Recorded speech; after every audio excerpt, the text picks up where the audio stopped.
Hello అండి, అందరికీ నమస్కారం. Bhagavad Gita next part continue video ఇది. ఫస్ట్ ఇది స్టార్ట్ చేద్దాం. హరే కృష్ణ కృష్ణ కృష్ణ హరే హరే, హరే రామ్ రామ్ రామ్ హరే హరే.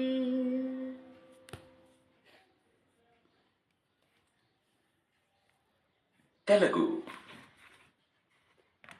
ఇక్కడ వరకు మనము సంస్కృతంలో ప్లస్ తెలుగులో విన్నాము. ఇప్పటి నుండి మనం ఓన్లీ తెలుగు చూద్దామండి. 25 వరకు అయిపోయాయి. నెక్స్ట్ 26ది కంటిన్యూ. అర్జునుడు అక్కడ ఉన్న ఇరు సైన్యాలలో నిలబడి ఉన్న తన తండ్రి యొక్క సోదరులు, తాతలు, గురువులు, మేనమామలు, సోదరులు, కుమారులు, మనుమలు, స్నేహితుల వైపు చూశాడు. ఇరు సైన్యాలలో కూడా మామయ్యలు మరియు శ్రేయోభిలాషులను చూశాడు. అక్కడ ఉన్న బంధువులందరినీ చూసి అతని హృదయం కరుణతో నిండిపోయింది. అప్పుడతడు విషణ్ణ వదనంతో ఇలా పలికెను: యుద్ధం కోరి యుద్ధరంగంలో నిలబడిన నా వారిని చూచి నా అవయవాలు శిథిలమవుతున్నాయి, నా నోరు కూడా ఎండిపోతోంది, ఇంకా నా శరీరం వణుకుతోంది, ఒళ్ళు గగురు పొడుస్తోంది, నా శరీరం మీద వెంట్రుకలు నిక్కబొడుచుకుంటున్నాయి. గాంధీవం నా చేతిలో నిలవటం లేదు, చర్మం కాలిపోతోంది, నా మనస్సు భ్రమిస్తోంది, నేను నిలబడలేకుండా ఉన్నాను. ఓ కేశవ, నాకు ఇందులో ఏదో అపశకునము కనిపిస్తోంది, మరియు యుద్ధంలో స్వజనులను చంపడం వలన కలిగే మేలు కూడా ఏమీ కనిపించడం లేదు. ఓ కృష్ణ, నేను విజయం కోరను, నాకు రాజ్యము వద్దు, దీని వలన వచ్చే భోగాలు వద్దు. ఓ గోవింద, అటువంటి రాజ్యంతో లేదా అలాంటి భోగాలతో జీవించి ప్రయోజనం ఏమిటి? మనం ఎవరి కోసమైతే రాజ్యభోగాన్ని, సుఖాన్ని కోరుకుంటున్నామో వారే నేడు ధన ప్రాణాలపై ఆశను త్యజించి యుద్ధానికై నిలబడి ఉన్నారు.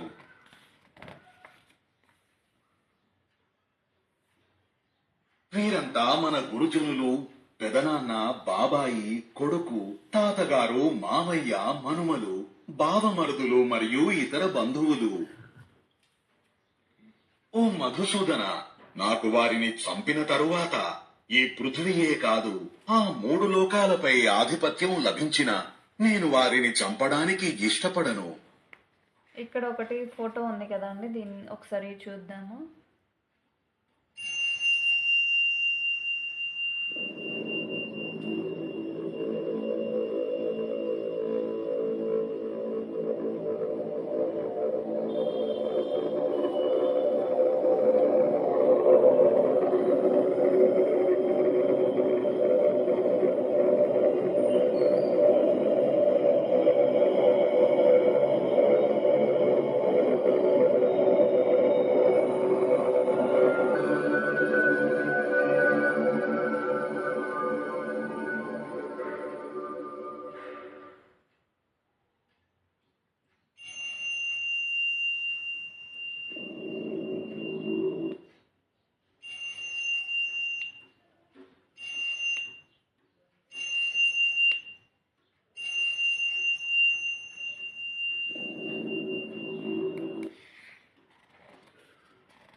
నెక్స్ట్ 36వ శ్లోకం. ఓ జనార్దన, ధృతరాష్ట్ర పుత్రులను చంపడం మనకు ఏమి ఆనందాన్ని కలిగిస్తుంది? ఈ ఆతతాయులను చంపినా మనకు పాపమే తగులుతుంది. కాబట్టి ఓ మాధవ, మన బంధుజనులు ధృతరాష్ట్ర పుత్రులను చంపడం న్యాయమైన పని కాదు. ఎందుకంటే మన స్వంత వారిని చంపి మనం సంతోషంగా ఎలా ఉంటాము? అయినప్పటికీ లోభవశమున మీరు తమ వంశనాశనంలో మరియు స్నేహితులతో శత్రుత్వం ఏర్పడడంలో ఏ పాన్ని చూడడం లేదు. ఓ జనార్దన, మన వారిని వంశనాశనం వలన కలిగే దోషాల నుండి కాపాడే విధముగా మనం ఎందుకు ఆలోచించకూడదు? వంశం నాశనం కావడం వలన సనాతన ధర్మం నశిస్తుంది. ధర్మనాశనంతో సకల వంశాలను పాపం కబళించి వేస్తుంది. ఓ కృష్ణ, పాపం పెరగడం వల్ల కుల స్త్రీలు మలినమవుతారు. అలాగే ఓ వార్ష్ణేయ, స్త్రీలు మలినమైనప్పుడు వర్ణ సంకరం ఏర్పడుతుంది. వర్ణసంకర కులనాశకుల కారణంగా వంశం నరకం పాలవుతుంది. అలాగే పిండోదక క్రియలు లేకపోవడం వలన పితరులు నరకంలో పడిపోతారు. ఈ వర్ణసంకరులు మరియు కులనాశకుల పుట్టుక కారణంగా ఎప్పటి నుండో కొనసాగుతూ వస్తున్న కుల ధర్మాలు, జాతి ధర్మాలు నాశనం అవుతాయి.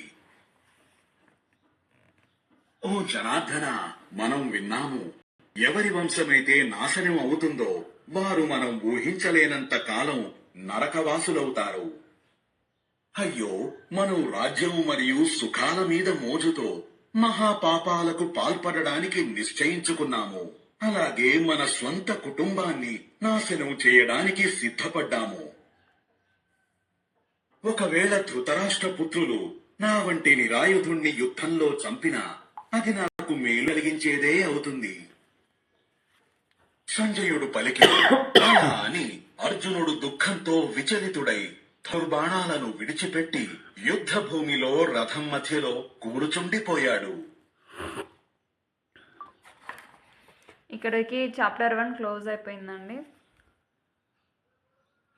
ఒకసారి ఇక్కడ చూద్దాం. अनुचित न बन सकता तुम्हें, है पाप इसमें मत पड़ो, यह शुद्ध. ఇది అంటే ఇప్పటివరకు మనం తెలుగులో విన్నాము భావము. ఇన్ కేస్ ఎవరికైనా ఇంగ్లీష్లో లేదా ఇంకా అదర్ లాంగ్వేజ్లో ఎవరికైనా వినాలి అని అనిపిస్తే ప్లీజ్ కామెంట్ చేయండి. నేను అది ఆ లాంగ్వేజ్లో కూడా వినిపిస్తాను. ఇంకా ఇది పిల్లలకు నేను మధ్యలో ఇట్లా కొన్ని విజువల్స్ మీద మనం సౌండ్ ఎఫెక్ట్స్ వస్తాయి కదా, అవి వింటూ ఉంటే మనం పిల్లలకు చూపించేటప్పుడు కూడా వాళ్ళు కొంచెం ఇంట్రెస్టింగ్గా వింటారు. అందుకని నేను మధ్యలో కొంచెం ఇట్లా సౌండ్ ఎఫెక్ట్స్ పెడుతున్నాను. ఓకే అండి, థ్యాంక్ యూ. హరే కృష్ణ, హరే కృష్ణ.